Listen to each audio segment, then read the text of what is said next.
The apple of Macintosh dazzled the world. It was invented by Steve Jobs.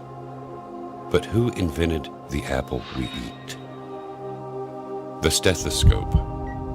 It was invented by the French physician René Laennec in 1818. But who created the ear in which we hear everything? The calculator was invented by the Frenchman Blaise Pascal in 1639.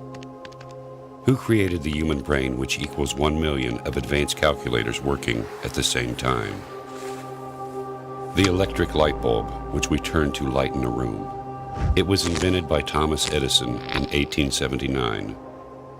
So, who created the self-illuminating sun, which radiates the whole world?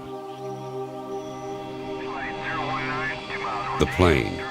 It was invented by Wilbur Wright in 1903. But who invented the systems in birds that enable them to fly long distances?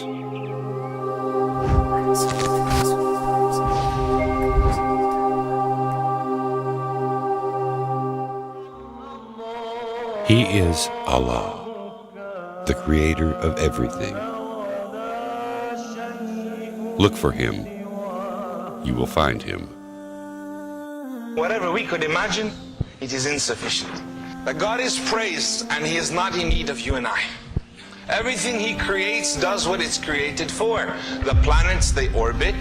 The suns, they burn. The birds, they fly. The fish, they swim. Everything does what it is created to do except man and jinn.